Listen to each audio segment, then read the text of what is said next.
อำนาจจากบริษัทประกันภัยเท่านั้นเลือกความปลอดภัยมั่นใจในกรมธรรม์สำนักงานคณะกรรมการกำกับและส่งเสริมการประกอบธุรกิจประกันภัยสอบถามรายละเอียดเพิ่มเติมได้ที่สายด่วนประกันภัย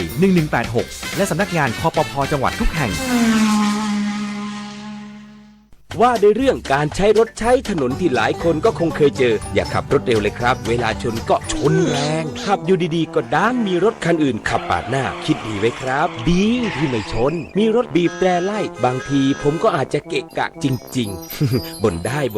แต่ก็ใจเย็นไว้ครับตรงไหนมีป้ายห้ามขับเร็วก็แค่ผ่อนคันเร่งรักษากฎจราจรปลอดภัยไว้ก่อนความคิดดีจังหนูชอบ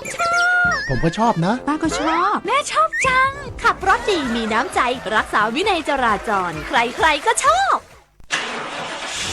เจ้าพระคุณขอให้ลูกช้างไปดีมาดีนะครับขับปุ๊บเจอเงินขับปุ๊บเจอทองสาธุเฮ้ยนี่ขับช้าขนาดนี้นี่แค่น้ำมันตาเต่าหรือไงเร็วโอ้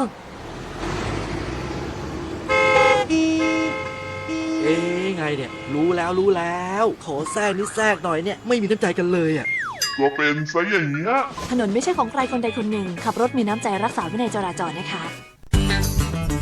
กรุงเทพมหานครเมืองที่ได้ขึ้นชื่อถึงความน่าเที่ยวแต่ในทางหนึ่งกรุงเทพกลับถูกจัดอันดับให้เป็นเมืองที่การจราจรติดขัดมากที่สุดของโลกรัฐบาลจึงมุ่งมั่นแก้ไขปัญหาความเดือดร้อนในการเดินทางของประชาชนนับจากนี้ขอความร่วมมือผู้ใช้รถใช้ถนนเคารพกฎจราจรมีน้ำใจบนท้องถนนทุกเส้นทางเพื่อเติมเต็มความงดงามให้กรุงเทพพบปัญหาการจราจรโทร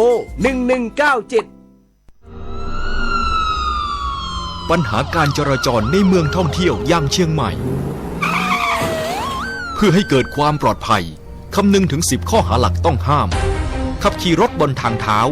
ไม่มีใบอนุญาตขับขี่ข้ามถนนผิดกฎหมายไม่หยุดรถให้คนข้ามไม่คาดเข็มขัดนิรภัยขับรถประมาทหวาดเสียวขับรถขณะเมาสุราไม่สวมหมวกนิรภัยก่อมลพิษทางเสียงจอดรถในที่ห้ามและจองถนนเป็นที่จอดรถปฏิบัติการจับจริงร่วมสร้างภาพลักษณ์ที่ดีเพื่อดึงดูดนักท่องเที่ยวพบเห็นพฤติกรรมเสี่ยงทำให้เกิดอันตรายแจ้ง191หรือห้องศูนย์วิทยุจราจรตำรวจภูธรจังหวัดเชียงใหม่โทร053-271-470ร่วมรณรงค์ขับรถมีน้ำใจรักษาวินัยจราจรโดยสวท.เชียงใหม่สำนักประชาสัมพันธ์เขต 3กรมประชาสัมพันธ์เคล็ดลับในการนั่งรถโดยสารสาธารณะทุกประเภทเริ่มต้นด้วยการคาดเข็มขัดนิรภัยทุกครั้งไม่ควรนอนหลับนะคะควรสังเกตพฤติกรรมการขับขี่ของพนักงานขับรถและสังเกตอุปกรณ์ช่วยชีวิตได้แก่ประตูฉุกเฉินค้อนทุบกระจกและถังดับเพลิงที่สำคัญควรจดจำหมายเลขสายด่วนง่ายๆ1669และ191สุดท้ายนี้หากเดินทางด้วยระยะทางเกิน300กิโลเมตรห้ามโดยสารรถตู้นะคะโอเครู้ไว้ก่อนภัยมาขับรถมีน้ำใจรักษาวินัยจราจรคุณกำลังฟังรายการจราจรเพื่อชุมชนทางสถานีวิทยุกระจายเสียงแห่งประเทศไทยจังหวัดเชียงใหม่ FM 93.25 เมกะเฮิรตซ์ทุกวันจันทร์ถึงวันศุกร์ 16:10 น. ถึง 17:00 น.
นอกจากนั้นแล้วนะคะเราก็จะมีกิจกรรมให้คุณผู้ฟังได้ร่วมสนุกด้วยแต่ว่าตอนนี้นะคะมาพูดคุยกันถึงหนึ่งเรื่องก่อนนะคะว่าในช่วงที่ผ่านมานะคะในพื้นที่ของจังหวัดเชียงใหม่รวมไปถึงในพื้นที่รับผิดชอบของตำรวจภูธรภาค5นะคะก็มีในเรื่องของอุทกภัยนะคะมีพี่น้องประชาชนที่ได้รับนะคะความเดือดร้อนจากในเรื่องของอุทกภัยนะคะก็ถึงแม้ว่าตอนนี้เนี่ยสถานการณ์จะเริ่มคลี่คลายลงแล้วนะคะแต่เราก็จะต้องทำความสะอาดนะคะเกี่ยวกับในเรื่องของในช่วงของน้ำท่วมที่ผ่านมานะคะก็อาจจะทำให้มีบ้านเรือนของพี่น้องประชาชนนะคะได้รับความเสียหายในหลายพื้นที่เลยนะคะอย่างเช่นในส่วนของตำรวจภูธรภาค5ก็เหมือนกันนะคะก็ตำรวจภูธรภาค5ค่ะในส่วนของอาคารที่ทำการนะคะแล้วก็บริเวณโดยรอบนะคะรวมไปถึง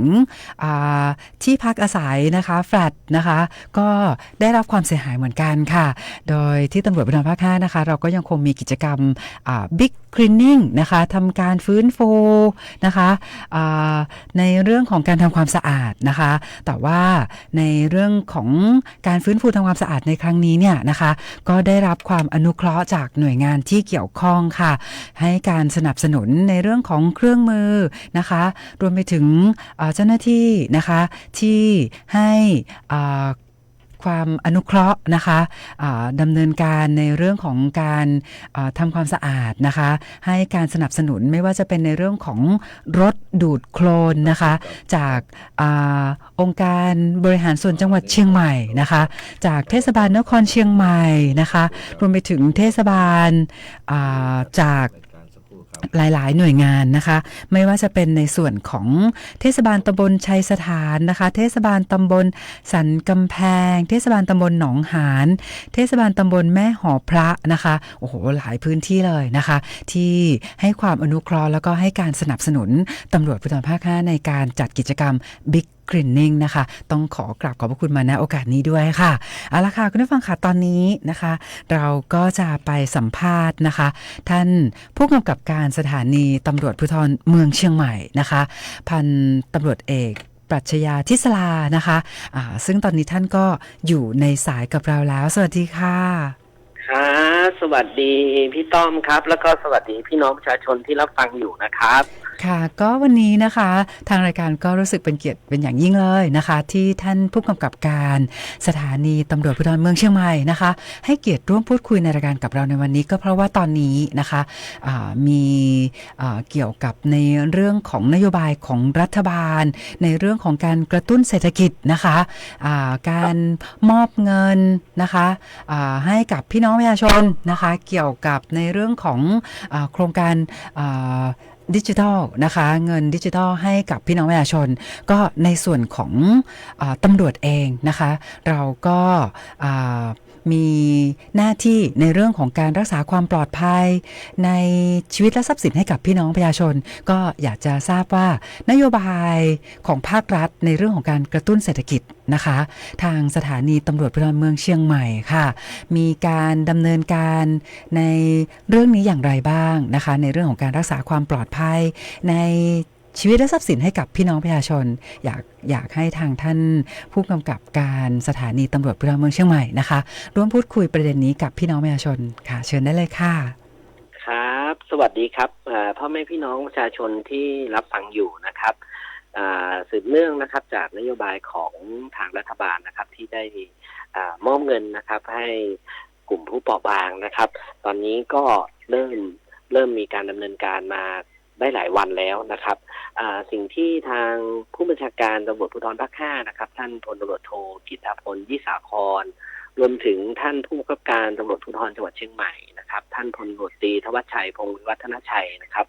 ท่านก็ได้กำชับนะครับในข้อห่วงใยต่างๆที่ในการพี่น้องประชาชนในการดูแลทรัพย์สินของพี่น้องประชาชนนะครับรวมถึงความปลอดภัยนะครับทั้งนี้ท่านก็ได้กำชับนะครับทางสถานีตำรวจภูธรเมืองเชียงใหม่นะครับก็ได้ดำเนินการนะครับในเรื่องของการออกตรวจร้านนะครับออกตรวจธนาคารร้านทองนะครับรวมถึงตู้ ATM ต่างๆนะครับที่มีการตั้งอยู่ในพื้นที่นะครับใ ให้มีเจ้าหน้าที่ตำรวจนะครับคอยดูแลนะครับรวมถึงการออกเดินตรวจนะครับเดินตรวจ stop walk and talk นะครับก็ไปพบปะพี่น้องประชาชนนะครับที่มาใช้บริการตามธนาคารต่างๆนะครับแล้วก็คอยสังเกตการณ์นะครับว่ามีผู้ที่ไม่ประสงค์ดีนะครับหรือเจ้าหนี้นอกระบบต่างๆเนี่ยมาคุกคามแบบพี่น้องประชาชนหรือไม่นะครับเราก็จะมีการจัดเจ้าหน้าที่ตำรวจไปอยู่ประจำทุกจุดนะครับทุกจุดเพื่อความปลอดภัยของพี่น้องประชาชนนะครับส่วนอีกส่วนหนึ่งนะครับก็มีการตั้งจุดตรวจจุดสกัดนะครับในช่วงเวลาที่พี่น้องประชาชนนะครับมาใช้บริการนะครับเราก็จะมีการตั้งจุดตรวจจุดสกัดตามพื้นที่ในท้องถนนต่างๆนะครับเพื่อหากมีเหตุนะครับมีเหตุเกี่ยวกับการวิ่งราวทรัพย์หรือชิงทรัพย์อะไรต่างๆนะครับก็จะสามารถที่จะป้องปรามนะครับคนร้ายที่คิดจะก่อเหตุได้นะครับอีกส่วนหนึ่งนะครับเราก็มีมาตรการนะครับในการประสานกับผู้ประกอบการนะครับธนาคารนะครับร้านทองหรือเจ้าหน้าที่รปภ.ต่างๆนะครับว่าให้มีการสังเกตนะครับผู้มีพฤติการนะครับที่ผิดปกติจากผู้ประชาชนพี่น้องประชาชนที่มาขอใช้บริการธนาคารหรือตู้ ATM ต่างๆนะครับก็บอกเจ้าหน้าที่รปภ.นะครับช่วยสังเกตการหากพบความผิดปกติต่างๆเนี่ยก็ให้รีบแจ้งเจ้าหน้าที่ตำรวจซึ่งเราได้มีกลุ่มไลน์ของทางรปภ.นะครับจำนวนหนึ่งนะครับที่จะคอยเป็นสายตาให้กับเจ้าหน้าที่ตำรวจอีกระดับหนึ่งนะครับซึ่งจะใกล้ชิดกับพี่น้องประชาชนมากกว่านะครับเราก็ให้เขานะครับได้แจ้งเข้ามากับเจ้าหน้าที่ตำรวจนะครับและสุดท้ายนะครับเราก็ประสานเหมือนกันนะครับประสานกับธนาคารผู้ผ่านร้านค้าต่างๆนะครับในพื้นที่นะครับในการปรับกล้อง CCTV นะครับให้มองเห็นถนนด้านนอกนะครับเพื่อหากมีเหตุอะไรต่างๆเนี่ยเราก็จะสามารถที่จะไล่กล้องวงจรปิดต่างๆเพื่อติดตามจับกุมคนร้ายในที่ก่อเหตุได้นะครับเบื้องต้นก็อยู่ประมาณนี้ครับที่ต้องครับค่ะก็หมายความว่าในส่วนของสถานีตำรวจภูธรเมืองเชียงใหม่นะคะมีความร่วมมือนะคะกับทั้งหน่วยงานภาครัฐแล้วก็เอกชนมีการตั้งไลน์กลุ่มกับทางเจ้าหน้าที่รักษาความปลอดภัยนะคะของทั้งในส่วนของธนาคารด้วยนะคะหรือว่าจะเป็นห้างร้านต่างๆถ้าหากว่าเขาไปพบเหตุที่มีผิดปกติครับแล้วก็มีคนที่มาคุกคามกับพี่น้องประชาชนที่ได้รับเงิน 10,000 ที่ช่วยเหลือจากรัฐบาลเนี่ยก็จะมีการแจ้งเข้ามาครับ ค่ะก็ทำให้มีการประสานงานนะคะกับทางเจ้าหน้าที่ตำรวจได้อย่างรวดเร็วนะคะอันนี้ก็เป็นมาตรการที่ทางสถานีตำรวจภูธรเมืองเชียงใหม่นะคะให้การดูแลรักษาความปลอดภัยพี่น้องประชาชนนะคะและเห็นว่าในช่วงที่ผ่านมานะคะก็มีการออกไปพบปะกับทางร้านค้าต่างๆด้วยนะคะเกี่ยวกับในเรื่องของราคาสินค้าแบบนี้ด้วยหรือเปล่าคะใช่ครับก็สืบเนื่องจากที่จังหวัดเชียงใหม่เรานะครับประสบปัญหาอุทกภัยนะครับน้ำท่วมหลายพื้นที่ในจังหวัดเชียงใหม่นะครับก็ได้ร่วมกับพาณิชย์จังหวัดเชียงใหม่นะครับแล้วก็ส่วนปกครองฝ่ายปกครองต่างๆนะครับลงพื้นที่นะครับในการตรวจตราสินค้าเพื่อป้องกันนะครับให้ไม่ให้พ่อค้าแม่ค้าเนี่ยฉวยโอกาสในการขึ้นราคาในช่วงพี่น้องที่กำลังลำบากอยู่นะครับเราก็เป็นห่วงนะครับก็เลยได้ลงพื้นที่และเป็นการบูรณาการร่วมกันกับหน่วยงานนะครับพาณิชย์จังหวัดเชียงใหม่นะครับเข้าควบคุมมาตรการไม่ให้ขึ้นราคาสินค้าซึ่งเป็นการซ้ำเติมพี่น้องประชาชนอีกระดับหนึ่งนะครับครับผมครับค่ะก็ถือว่าเป็นการทำงานนะคะเชิงรุกนะคะแล้วก็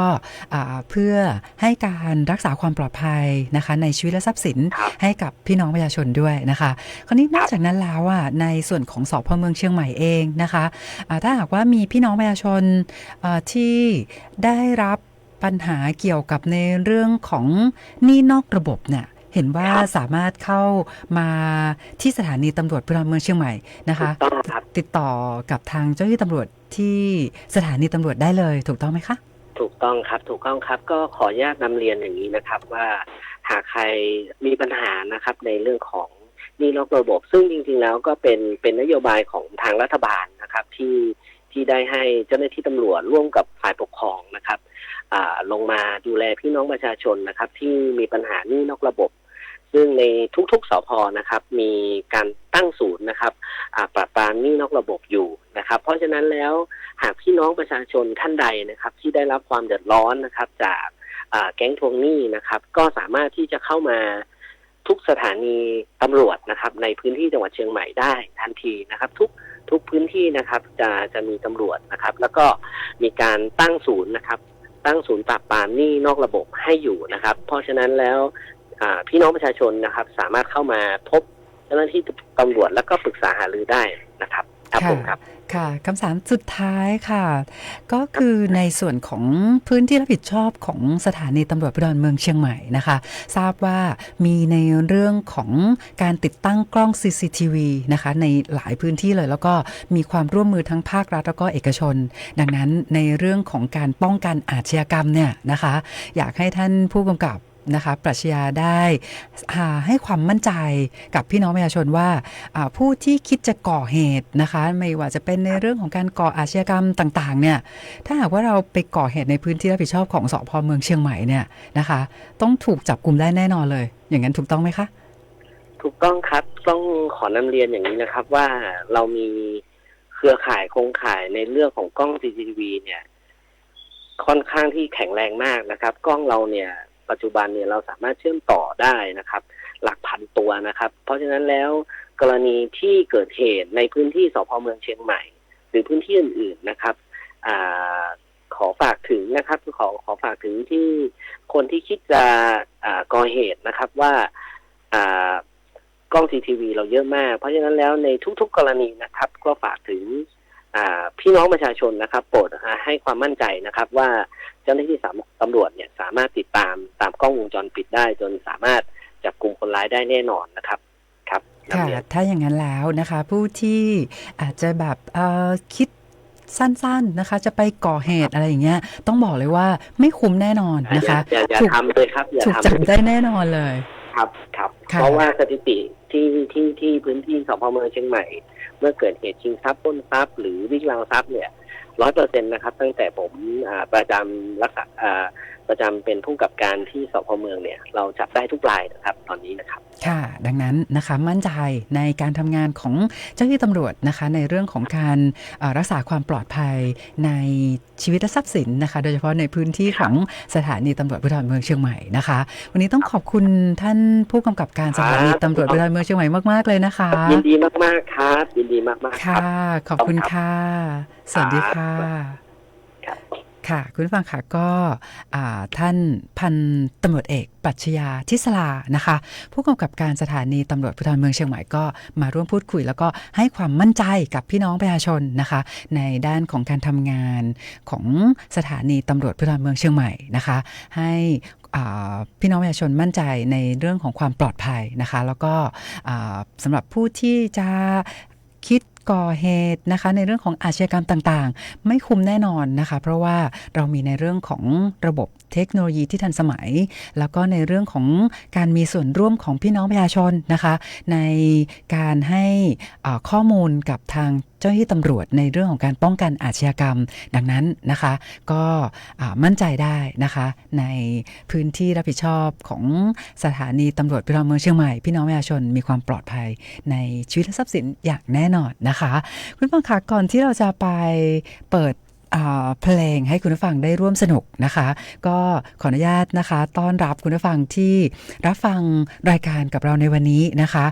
ไม่ว่าจะเป็นผ่านเพจของสวท.เชียงใหม่นะคะขอบคุณนะคะไม่ว่าจะเป็นคุณสิริพรนะคะคุณดวงเดือนพรหมเทศนะคะแล้วก็ในช่วงแรกของรายการนะคะก็มีคุณบัวนะคะที่โทรศัพท์เข้ามาด้วยต้องขอบคุณมากๆเลยนะคะเอาละค่ะคุณผู้ฟังค่ะตอนนี้นะคะเนื่องจากว่าวันนี้ค่ะผู้กองสุพัฒน์นะคะติดภารกิจเลยไม่ได้มาร่วมในรายการกับเราในวันนี้นะคะแต่ว่าวันนี้ทางรายการก็ได้รับเกียรติจากคุณพี่มนูนะคะพี่มนูก็เป็นสื่อมวลชนนะคะที่ให้เกียรตินะคะทำงานกับทางตำรวจภูธรภาค 5แล้ววันนี้มาร่วมรับสายโทรศัพท์กับพี่น้องประชาชนด้วยนะคะวันนี้พี่มนูเขาก็เลยมีบทเพลงหนึ่งนะคะมาฝากให้กับคุณผู้ฟังแล้วก็อยากให้คุณผู้ฟังได้ร่วมถ่ายชื่อเพลงนี้ด้วยนะคะ ถ้าหากว่าคุณผู้ฟังทายชื่อเพลงนี้ถูกนะคะ ซึ่งเป็นเพลงโปรดของคุณพี่มนูนะคะ สื่อมวลชนที่น่ารักของเราในวันนี้ด้วย ก็ทางรายการนะคะก็จะมอบของรางวัลส่งตรงถึงบ้านให้คุณผู้ฟังเป็นกระเป๋า Starbucks รุ่นล่าสุดเลยนะคะแต่มีเงื่อนไขว่าต้องทายชื่อเพลงนี้ถูกนะคะดังนั้นคุณผู้ฟังที่พร้อมแล้วนะคะ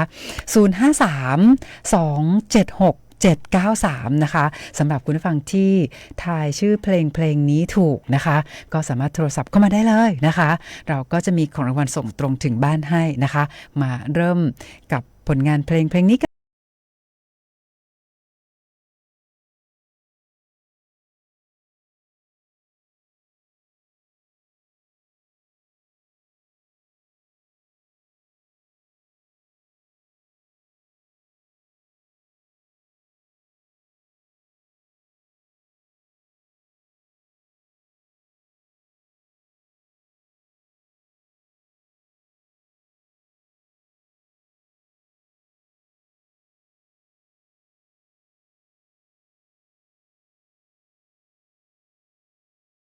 โทรเพลงนะคะก็มีสายเข้ามาแล้วเรามารับสายกันเลยสวัสดีค่ะครับสวัสดีครับพุ่งกับครับค่ะขอทราบชื่อก่อนเลยค่ะนพพรครับผม คุณนพพรไม่ได้เจอกันนานเนาะคุณนพพรเนาะค่ะคุณนพพรค่ะวันนี้นะคะเพลงนี้เป็นเพลงโปรดของพี่มนูนะคะวันนี้พี่มนูเป็นสื่อมวลชนแล้วก็ให้เกียรติมาร่วมจัดรายการกับเราในวันนี้นะคะก็เลยให้พี่มนูเลือกเพลงโปรดปรากฏว่าคุณนพพรนะคะจะทายชื่อเพลงใช่ไหมครับผมถ่ายครับโอ้โหแสดงว่าต้องถ่ายได้แน่นอนเลยเพราะว่าแค่อินโทรเพลงขึ้นนะคุณนพพรก็โทรเข้ามาเลยนะคะคุณนพพรคะเพลงนี้ชื่อเพลงอะไรคะว่างเปล่าครับผมโอ้โหพี่มนูคะเพลงนี้ถูกต้องไหมชื่อเพลงว่างเปล่าถูกต้องนะคะพี่มนูบอกว่าถูกต้องเลยนะคะคุณนพพรเก่งมากๆเลยนะคะก็เดี๋ยวให้คุณนพพรนะคะบอกชื่อที่อยู่กับทางพี่มนูเลยนะคะขอบคุณมากๆค่ะ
276 793นะคะ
ถ่ายชื่อเพลงนะคะ ตอนนี้มีสายเข้ามาแล้วนะคะ รับสายกันเลยค่ะ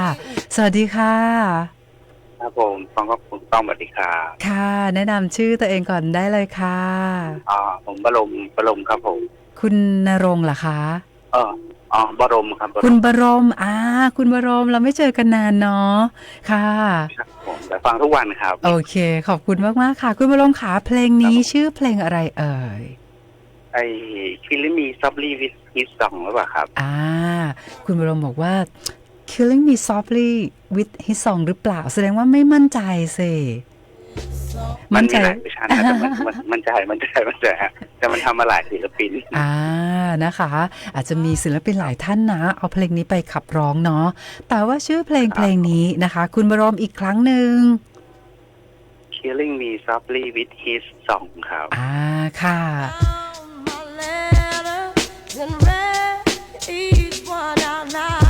แล้วก็เป็นเพลงที่ชื่อ Killing Me Softly with His Song จริงๆนะคะ คุณบรมไทยถูกต้องค่ะ เดี๋ยวคุณบรมให้เบอร์โทรที่อยู่กับคุณพี่มนูเลยนะ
เลยนะคะ ที่นำมาฝากคุณผู้ฟังแล้วก็ให้คุณผู้ฟังได้ร่วมสนุกถ่ายชื่อเพลงด้วยค่ะ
กับในเรื่องของ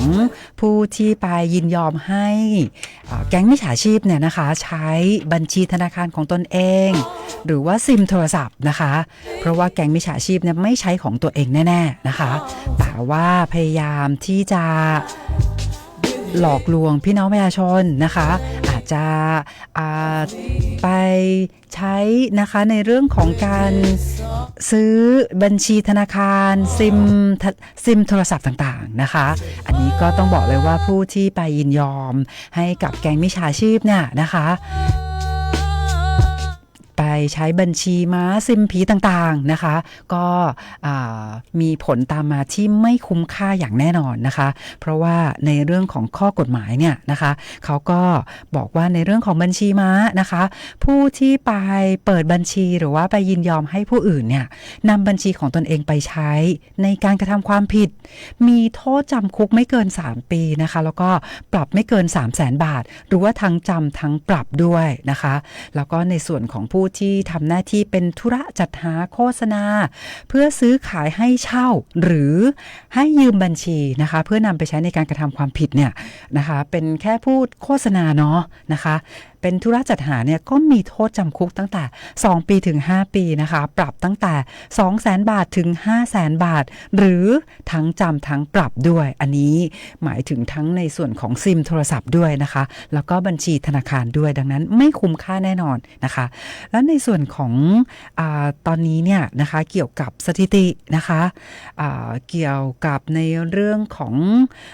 การกระทำความผิดนะคะเกี่ยวกับอาชญากรรมทางเทคโนโลยีนะคะคราวนี้เรามาดูข้อมูลกันค่ะคุณผู้ฟังค่ะตั้งแต่วันที่25กันยายนที่ผ่านมานะคะก็พบว่าในพื้นที่รับผิดชอบของตำรวจภูธรภาค5เนี่ยนะคะมี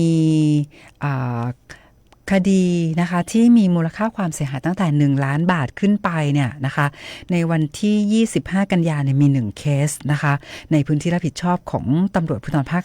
5เป็นการหลอกลวงให้ติดตั้งโปรแกรมควบคุมระบบในเครื่องโทรศัพท์หรือว่าที่เรารู้จักกันในนามของแอปดูดเงินนะคะอันนี้ก็มีความเสียหายนะคะมูลค่าความเสียหายเนี่ยถึง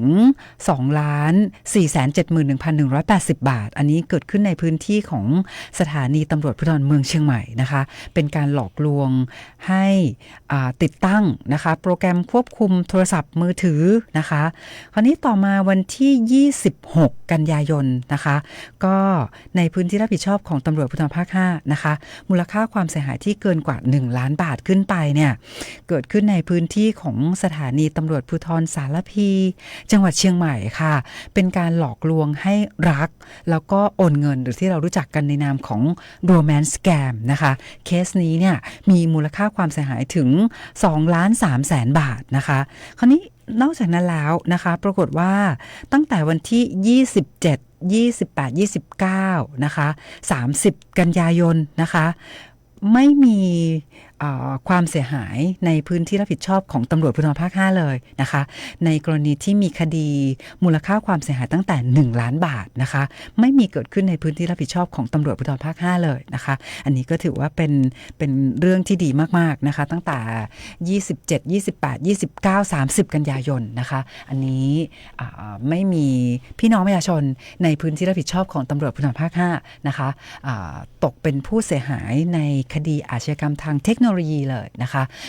พูดถึงเฉพาะในกรณีของมูลค่าความเสียหายที่เกินกว่า1ล้านบาทขึ้นไปนะคะไม่มีติดต่อกันหลายวันแล้วนะคะดังนั้นก็อยากจะให้ในทุกๆวันหลังจากนี้นะคะไม่มีพี่น้องประชาชนที่มีมูลค่าความเสียหายเกินกว่า1ล้านบาทนะคะไม่อยากให้เกิดขึ้นเลยนะคะก็อยากให้คุณผู้ฟังนะคะได้ใช้หลักในเรื่องของไม่เชื่อไม่รีบแล้วก็ไม่โอนนะคะในเรื่องของการป้องกันตนเองไม่ให้ตกเป็นเหยื่อของแก๊งมิจฉาชีพค่ะเอาละค่ะคุณผู้ฟังค่ะมาพูดคุยกันอีกหนึ่งเรื่องนะเมื่อวานนี้เนี่ย30กันยายน2567นะคะในการทำงานของส่วนราชการนะคะก็จะเป็นการทำงานวันสุดท้ายของผู้ที่ครบวาระการปฏิบัติหน้าที่ของปีงบประมาณ2567นะคะก็มีการจัดงานนะคะการแสดงมุทิตาจิตนะคะให้กับข้าราชการตำรวจนะคะที่ครบวาระการปฏิบัติหน้าที่เมื่อวานนี้นะคะซึ่งก็มี1เพลงนะคะเชื่อว่าหลายๆหน่วยงานเลยนะคะใช้เพลงนี้เนี่ยในการประกอบ นะคะพิธีแสดงมุทิตาจิตนะคะดังนั้นนะคะวันนี้ถึงแม้ว่าจะเป็นวันที่1 ตุลาคมแล้วก็ตามนะคะก็อยากจะมอบเพลงนี้ค่ะให้กับทุกท่านนะคะที่ครบวาระการปฏิบัติหน้าที่ราชการเมื่อวานนี้30 กันยายน 2567นะคะมีเพลงนี้มาฝากให้กับทุกท่านนะคะแล้วก็เชื่อว่าเพื่อนร่วมงานหลายๆท่านนะคะก็มีความปรารถนาดีนะคะร่วมแสดงมุทิตาจิตนะคะให้กับเพื่อนข้าราชการตำรวจที่ครบวาระการปฏิบัติหน้าที่นะคะมาฟังเพลงนี้กันเลย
เราก็จะมีกิจกรรมให้คุณผู้ฟังได้ร่วมสนุกด้วยนะคะวันพรุ่งนี้เนี่ยเราก็จะเปิดสายให้กับคุณผู้ฟังนะคะได้ร่วมแสดงมุทิตาจิตนะคะหลายท่านบอกว่าอยากจะร่วมแสดงมุทิตาจิตกับเพื่อนร่วมงานนะคะที่ครบวาระการปฏิบัติหน้าที่ประจำปีงบประมาณ 2567 นะคะเดี๋ยววันพรุ่งนี้เราก็จะมีกิจกรรมนี้ให้คุณผู้ฟังได้ร่วมสนุกด้วยนะคะให้หลายท่านที่อยากจะฝากนะคะความรักความปรารถนาดีถึงเพื่อนร่วมงานนะคะที่เราทำงานร่วมกันมานะคะจนครบวาระการปฏิบัติหน้าที่เดี๋ยววันพรุ่งนี้นะคะก็อยากจะให้คุณผู้ฟังได้ขอเพลงให้กับคนที่อยากให้ ที่เขาครบวาระการปฏิบัติหน้าที่ด้วยแล้วก็ให้ฝากความในใจนะคะได้ร่วมแสดงมุทิตาจิตด้วยนะคะแต่ว่าวันนี้ค่ะคุณผู้ฟังขาหมดเวลาของรายการนะคะวิทยุจราจรเพื่อชุมชนโดยตำรวจภูธรภาค 5แล้วนะคะวันนี้เนี่ยนะคะเดิมทีเนี่ยก็จะเชิญท่านสารวัตรศักดามาร่วมพูดคุยนะคะแล้วก็รายงานสภาพการจราจรด้วยแต่ปรากฏว่าวันนี้ค่ะก็สารวัตรศักดานะคะเข้ารับการรักษานะคะผ่าตัดนะคะเป็นต้อนะคะต้อเนื้อนะคะก็ส่งความปรารถนาดีให้กำลังใจสารวัตรศักดาหายเร็วๆนะคะเก็บความคิดที่คล้ายกันเพลงนี้ก็เป็นอีกหนึ่งเพลงนะคะที่เรามักจะเปิดในงานนะคะพิธีเกษียณอายุราชการนะคะหากวันไหนที่เธอแล้วก็เดี๋ยววันพรุ่งนี้ค่ะคุณผู้ฟังค่ะเราก็จะเปิดสายให้คุณผู้ฟังนะคะได้ร่วมแสดงมุทิตาจิตร่วมพูดคุยในรายการนะคะส่งความปรารถนาดีนะคะสำหรับวันนี้หมดเวลาแล้วขอบคุณสำหรับการติดตามรับฟังนะคะขอบคุณและสวัสดี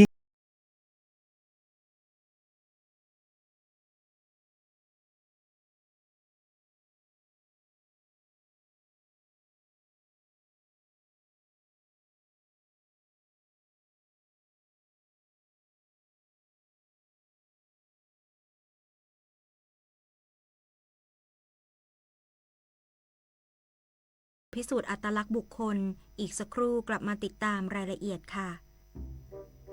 ชอบก็จัดประหยัดทำไมอันนี้ก็อยากได้อันนั้นก็อยากมีซื้อแล้วดูดีมีแล้วดูรวย